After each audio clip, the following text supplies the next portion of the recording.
মানুষ অর্থাৎ আমাদের সকলের মনে একটা চিরন্তন প্রশ্ন আছে, এই জগৎ বা মনুষ্যদেহ কিভাবে সৃষ্টি হলো।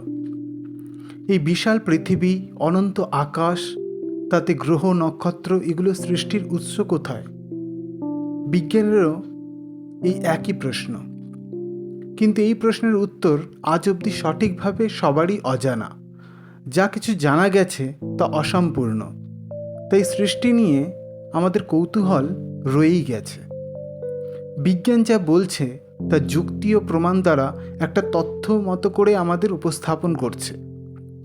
মানুষের পঞ্চ ইন্দ্রিয় যতদূর যেতে পারে তার বাইরে বিজ্ঞান নানা রকম যুক্তি, গণিত এবং গবেষণা দ্বারা যে সকল তথ্য আমাদের সামনে এনেছে তা কিছুটা হলেও সৃষ্টির রহস্য উন্মোচন করেছে। কিন্তু বিজ্ঞানেরও একটা সীমাবদ্ধতা আছে, তাই সেই তথ্যগুলো এখনও অবধি পুরোপুরি স্পষ্ট না। আমি আজ বৈজ্ঞানিক সৃষ্টিতত্ত্বের মডেলের সাথে আমাদের সনাতন ধর্মের সৃষ্টিতত্ত্ব পাশাপাশি রেখে তুলনা করার চেষ্টা করব। ভিডিওটা শেষ অবধি দেখুন, আশা করি আপনাদের ভালো লাগবে। বিজ্ঞান এবং আধ্যাত্মিকতার মধ্যে একটা মেলবন্ধন খুঁজে পাবেন। বিজ্ঞানীরা দীর্ঘকাল গবেষণা করে নির্ণয় করেছেন যে এই সৃষ্টি শুরু হয়েছিল আজ থেকে প্রায় 1500 কোটি বছর আগে এবং সেই সৃষ্টির ধারা আজও অব্যাহত। বিজ্ঞানে এই তত্ত্বের নাম দেওয়া হয়েছে বিগ ব্যাং থিওরি। এই তথ্য প্রদর্শন করে এই তথ্যের গবেষকরা নোবেল পুরস্কারে পুরস্কৃত হন। কিন্তু শুনলে আশ্চর্য হবেন, এই তথ্যের বক্তব্যের সাথে আমাদের সনাতন ধর্মের শাস্ত্র উল্লিখিত সৃষ্টিতত্ত্ব অনেকাংশে মিলে যায়। আমাদের বেদ, পুরাণ এবং তন্ত্রমতে যে সকল সৃষ্টিতত্ত্ব দেওয়া আছে তা বিগ ব্যাং থিওরিতে দেওয়া তত্ত্বের সাথে অনেকাংশে মেলে। এটা আমার মুখের কথা না, অনেক বড় বড় বিজ্ঞানীরাও এটিকে সমর্থন করেন এবং তারা অবাক হন যে আর্য ঋষিমুনিরা হাজার হাজার বছর আগে এই সকল তথ্য কিভাবে জানল। বিজ্ঞান বহির্জগতে বিচরণ করে, বহির্জগতে তথ্যের সন্ধান করে বিভিন্ন রকম রহস্যের উন্মোচন ঘটায়, কিন্তু আধ্যাত্মিকতা অন্তর্জগতের। আধ্যাত্মিক পথে এটা মনে করা হয় যে যাহা আছে ভাণ্ডে তাহাই আছে ব্রহ্মাণ্ডে। ব্রহ্মাণ্ডের সমস্ত কিছু আমাদের দেহের মধ্যে বর্তমান। প্রাচীন ঋষিমুনিরা ধ্যানের গভীরে গিয়ে এই সৃষ্টিতত্ত্ব উপলব্ধি করেছিলেন। ঋগ্বেদের নিশা পর্বে 16টি শ্লোকে ব্রহ্মাণ্ড সৃষ্টির রহস্যের কথা বলা হয়েছে। তন্ত্র একই কথা বলেছে। আমি প্রথমে বিজ্ঞানের বিগ ব্যাং থিওরি কী বলছে সেটা জানাবো, তারপরে আমাদের শাস্ত্র অনুযায়ী সৃষ্টিতত্ত্ব কী, কীভাবে সৃষ্টির ক্রম হয়েছে সেটা জানাবো, এবং পরে এই শাস্ত্র নির্দিষ্ট সৃষ্টিতত্ত্বের সঙ্গে বৈজ্ঞানিক সৃষ্টিতত্ত্বের মিল খুঁজে বার করার চেষ্টা করব। আমরা যদি বিগ ব্যাং থিওরি দেখি তাহলে সেখানে বলা হয়েছে বিশ্বব্রহ্মাণ্ডের উৎপত্তি শুরু হয়েছিল একটি অতি ক্ষুদ্র দানা থেকে এবং সৃষ্টির প্রাথমিককালে মহাবিশ্ব সুষম এবং সমতাপীয় রূপে একটি অতি উচ্চ শক্তি ঘনত্ব এবং উচ্চ তাপমাত্রা ও চাপ বিশিষ্ট পদার্থ দ্বারা পূর্ণ ছিল। পরে সেই বিন্দুটি সম্প্রসারিত হতে থাকে এবং এক মহাজাগতিক বিস্ফোরণে এক শূন্যাতীত অবস্থা থেকে একে একে সমস্ত কিছু সৃষ্টি হয়। সৃষ্টি হয় স্থান এবং কালের, অর্থাৎ স্পেস অ্যান্ড টাইম। বিগ ব্যাংয়ের এই মহাবিস্ফোরণের পূর্বে না ছিল কোনো স্থান, কাল, না ছিল সৎ অসৎ, আলো অন্ধকার, শব্দ ইত্যাদি। এই বিস্ফোরণের পর তার সমস্ত শক্তি 3 ভাগে নির্গত হয়: তাপ শক্তি, শব্দ শক্তি এবং আলোক শক্তি। এবং সেই শক্তি সম্প্রসারিত হতে থাকে এবং সম্প্রসারিত হয়ে ক্ষুদ্র পরমাণু, সেখান থেকে অণু, অণু থেকে মৌলিক পদার্থ, মৌলিক পদার্থ থেকে যৌগিক পদার্থ এবং যৌগিক পদার্থ থেকে মহাযৌগিক পদার্থ সৃষ্টি হয়ে সমগ্র ব্রহ্মাণ্ড এবং জীবজগৎ সৃষ্টি হয়।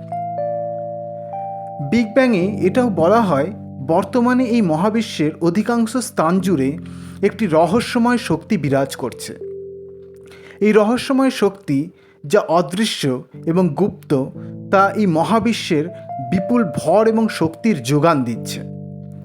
এই রহস্যময় গুপ্ত শক্তিকে বিজ্ঞানে ডার্ক এনার্জি বলা হয়ে থাকে। বিশ্বব্রহ্মাণ্ডের প্রায় ৭৩% এই অদৃশ্য শক্তি। মাত্র 4 ভাগ হলো আমাদের দৃশ্যমান জগৎ এবং বাকি 23% হলো অদৃশ্য শক্তি বা অদৃশ্য বস্তু। সৃষ্টির পর ব্রহ্মাণ্ড জুড়ে শক্তির এক মহাক্ষেত্র তৈরি হয়, যেটাকে বিজ্ঞানের ভাষায় হিগস ফিল্ড বলে অভিহিত করা হয়। তাই বিশ্বব্রহ্মাণ্ডের সেই বিশাল শক্তির একটা অংশ হলাম আমরা। সেই মহাশক্তি থেকে আমরা সৃষ্টি হয়েছি এবং সেই মহাশক্তিতেই আবার মিশে যাব। তাই আমরা সবাই সেই অর্থে অমরত্বের অধিকারী, মানে আমরা অমর, কারণ শক্তির বিনাশ নেই, আছে শুধু রূপান্তর। এই গেল বিগ ব্যাং থিওরির আলোচনা। এবার দেখি শাস্ত্র সৃষ্টি রহস্য সম্পর্কে কি বলছে। এই সৃষ্টিতত্ত্ব খুবই জটিল এবং তা বোঝানো এবং বোঝা দুটোই যথেষ্ট কঠিন। তাও মহামায়ার নাম নিয়ে একটু বিশ্লেষণ করার চেষ্টা করা যাক। ঋগ্বেদের পুরুষ সূক্ত অনুযায়ী সৃষ্টির প্রকাশ হয়েছিল এক মহাজাগতিক অণ্ড বা ডিম থেকে, যার মধ্যে সমস্ত সৃষ্টি সুপ্ত অবস্থায় ছিল। এটি ব্রহ্মাণ্ড নামে পরিচিত। সেই অণ্ডে সব কিছু একত্রে পুঞ্জীভূত হয়েছিল। সেখান থেকে প্রচণ্ড তাপের সৃষ্টি হলো। প্রথমে হিরণ্যগর্ভ সৃষ্টি হলো, যাতে ছিল উত্তপ্ত তরল এবং সেই তরলে ছিল সৃষ্টির সমস্ত বীজ। তারপর সেখানে ওমকার স্বরূপ শব্দের দ্বারা একটা বিশাল বিস্ফোরণ ঘটল এবং গলিত পদার্থ থেকে বিন্দু থেকে সব প্রসারিত হতে শুরু করলো এবং সৃষ্টি শুরু হয়ে গেল। তাহলে দেখুন, বিগ ব্যাং থিওরির পুরোটাই এখানে বলা হচ্ছে, একই জিনিস। আবার সাংখ্য দর্শন মনুসংহিতা অনুযায়ী সৃষ্টিতত্ত্ব কী বলছে একবার দেখে নেওয়া যাক। এখানে বলা হচ্ছে, আদিতে মূল প্রকৃতি এবং পুরুষরূপ নিত্য সত্তা বিদ্যমান ছিলেন। এই সত্তার কোনো সৃষ্টি বা ধ্বংস নেই, বরং সমস্ত সৃষ্টি এই সত্তা থেকে শুরু হয় এবং সমস্ত এই সত্তাতেই ধ্বংসপ্রাপ্ত হয়। প্রকৃতি হলেন ত্রিগুণাত্মিকা এবং ব্যক্ত জগতের মূল কারণ। এই প্রকৃতি এবং প্রকৃতি থেকে সৃষ্ট জগৎ হলো অচেতন বা জড়। তার সাথে পুরুষের সংযোগ ঘটে। পুরুষ হলেন চৈতন্য স্বরূপ, অব্যক্ত সত্তা। এই পুরুষ এবং প্রকৃতির সংযোগে প্রথমে যে তত্ত্বের সৃষ্টি হয় তা হলো মহত্তত্ত্ব বা বুদ্ধিতত্ত্ব। মহত্তত্ত্ব থেকে ত্রিগুণাত্মক অহংকার তত্ত্বের উৎপত্তি ঘটে। সাত্ত্বিক অহংকার, রাজসিক অহংকার এবং তামসিক অহংকার। সাত্ত্বিক অহংকার থেকে পঞ্চ জ্ঞানেন্দ্রিয় অর্থাৎ চক্ষু, কর্ণ, নাসিকা, জিহ্বা এবং ত্বক, এবং পঞ্চ কর্মেন্দ্রিয় অর্থাৎ হস্ত, পদ, বাক, পায়ু এবং উপস্থ, এবং সর্বোপরি মন উৎপত্তি ঘটে। মানে মোট 11 ইন্দ্রিয়ের উৎপত্তি ঘটে এই সাত্ত্বিক অহংকার থেকে। তামসিক অহংকার থেকে পঞ্চ তন্মাত্র অর্থাৎ শব্দ, স্পর্শ, রূপ, রস, গন্ধ উৎপন্ন হয়।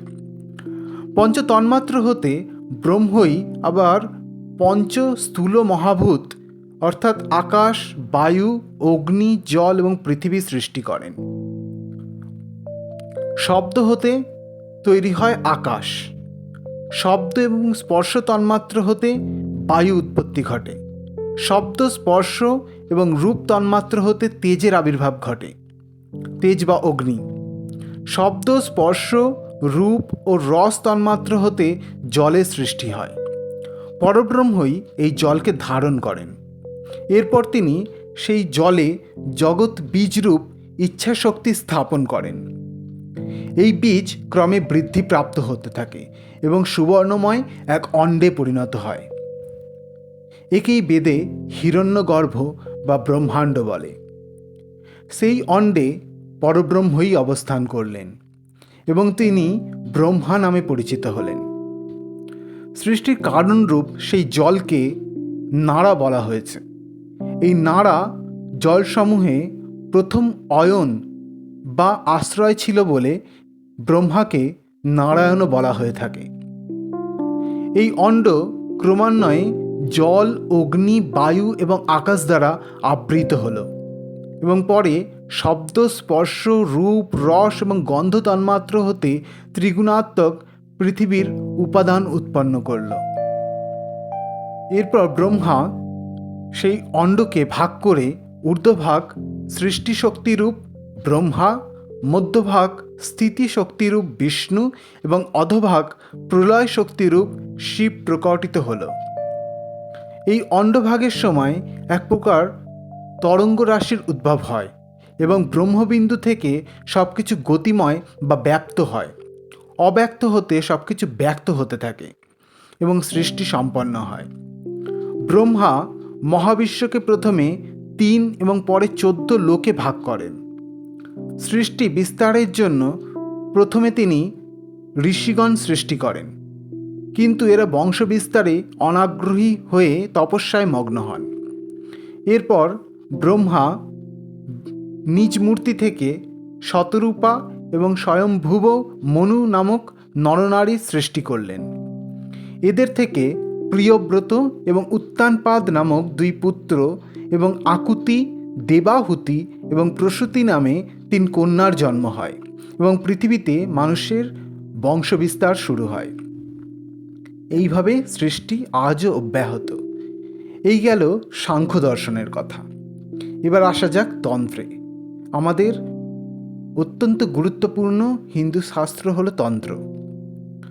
তন্ত্রে মহানির্বাণ তন্ত্রে বিশেষ করে যে সৃষ্টির রহস্য দেওয়া হয়েছে তা দেখলে সত্যি অবাক হতে হয়। মহানির্বাণ তন্ত্রে মহাদেব মাতা পার্বতীকে বলছেন বিশ্বব্রহ্মাণ্ড 4 পর্যায়ে সৃষ্টি হয়েছে। এই সৃষ্টি আদ্যাশক্তির রূপান্তর মাত্র। এই আদ্যাশক্তি তমগুণ সম্পন্না, বিজ্ঞানে যাকে ব্ল্যাক এনার্জি বা ডার্ক এনার্জি বলা হচ্ছে। এই তমগুণা আদ্যাশক্তি বিস্তারিত হয়ে সৃষ্টি শুরু হয়।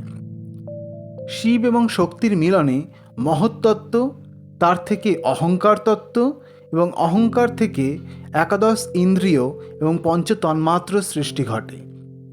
পঞ্চতন্মাত্র হতে পঞ্চমহাভূতের উৎপত্তি হয়। তন্ত্রে সৃষ্টির 4টি স্তর বলা হয়েছে: অদৃষ্ট সৃষ্টি, বিবর্ত সৃষ্টি, পরিণাম সৃষ্টি এবং যৌগিক সৃষ্টি। তন্ত্রে বলা হচ্ছে মহামায়া আদিশক্তি তমগুণা বা তমরূপে সৃষ্টির পূর্বে বিরাজিতা ছিলেন, যা বাক্য ও মনের অগোচর, অর্থাৎ তিনিই ছিলেন পরব্রহ্ম স্বরূপা। সেখান থেকে সমস্ত সৃষ্টি শুরু হতে থাকল। মহামায়ার ইচ্ছায় এই চরাচর জগৎ সৃষ্টি হয়। আবার উনি এই জগৎ পালন এবং প্রলয় করেন। জগৎ প্রলয়কালে মহাকাল আদ্যাশক্তিরই এক রূপ হিসাবে সমগ্র জগৎকে গ্রাস করেন। আবার দেবী নিজেই শেষে সেই কালের কাল মহাকালকেও গ্রাস করে একাই বিরাজিতা থাকেন। তাই দেবীকে আদ্যাকালী বলে অভিহিত করা হয়েছে। বিভিন্ন শাস্ত্রের দ্বারা সৃষ্টিতত্ত্ব আমরা জানলাম, মোটামুটি সংক্ষিপ্তভাবে আমরা জানার চেষ্টা করলাম, যেগুলো সবই মোটামুটি একই রকম সৃষ্টিতত্ত্ব বলা হচ্ছে। এবার আমরা যদি সৃষ্টিতত্ত্বকে বিজ্ঞানের সেই মডেলে ফেলি, তাহলে আমাদের অবাক হতে হবে যে হাজার হাজার বছর আগে প্রাচীন ঋষিমুনিরা এই জটিল তত্ত্ব জানল কিভাবে। বহু বিজ্ঞান সংস্থা এই বিষয়কে মান্যতা দিয়েছে। তাই তো গড পার্টিকেল বা ঈশ্বরকণা সম্পর্কে পৃথিবীর সর্ববৃহৎ গবেষণাগার CERN, যেটি সুইজারল্যান্ডে অবস্থিত, সেই প্রতিষ্ঠানে ঢোকার মুখে একটা বিশাল নটরাজের মূর্তি আছে।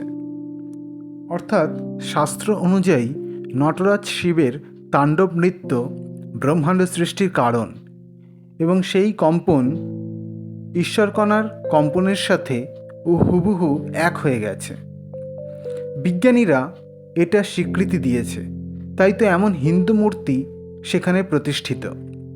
আমাদের পঞ্চ ইন্দ্রিয়ের দ্বারা দর্শনকে জানা বা বিশ্লেষণ সম্ভব নয়। এর জন্য ষষ্ঠ ইন্দ্রিয়ের প্রয়োজন, যা হলো আমাদের মন বা চিন্তা শক্তি। বিজ্ঞানের মতে বিগ ব্যাং বা মহাবিস্ফোরণ দ্বারা এই জগতের সৃষ্টি।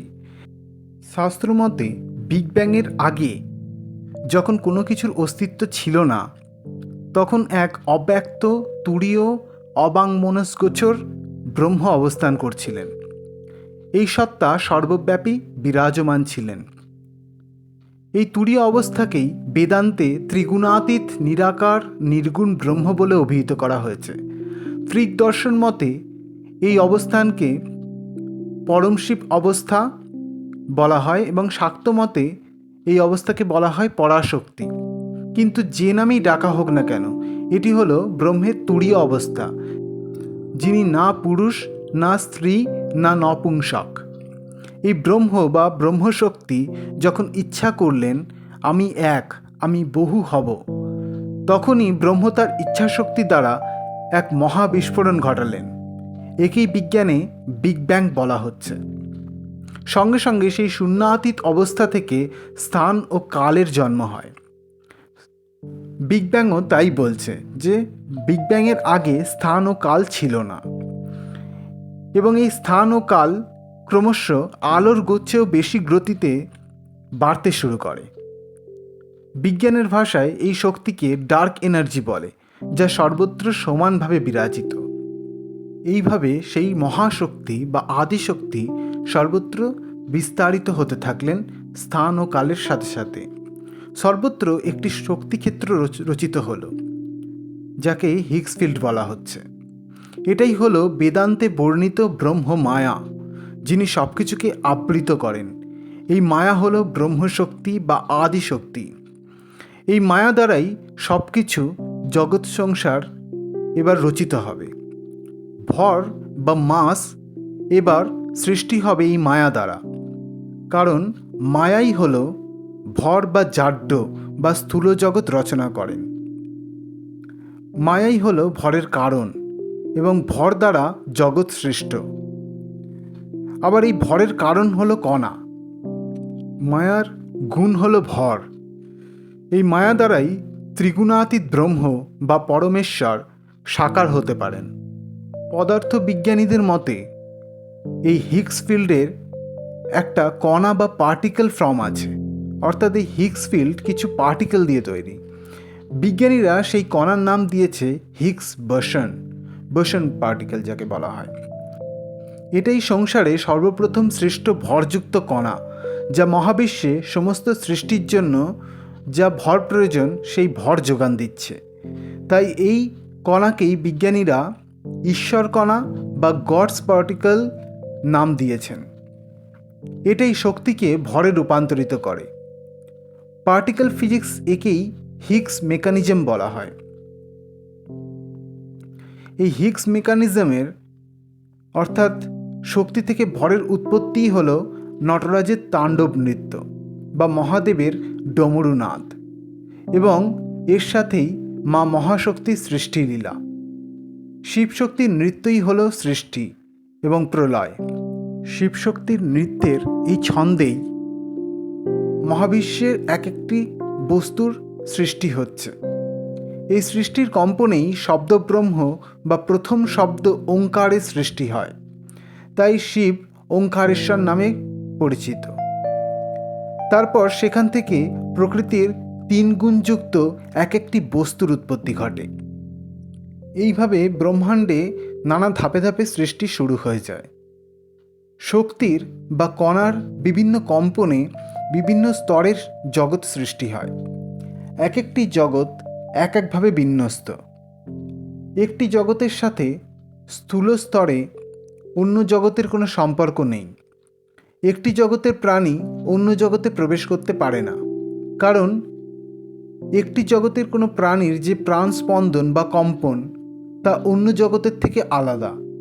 তাই সেই প্রাণী তার ইন্দ্রিয় দ্বারা সেই জগৎ উপলব্ধি করতে পারে না।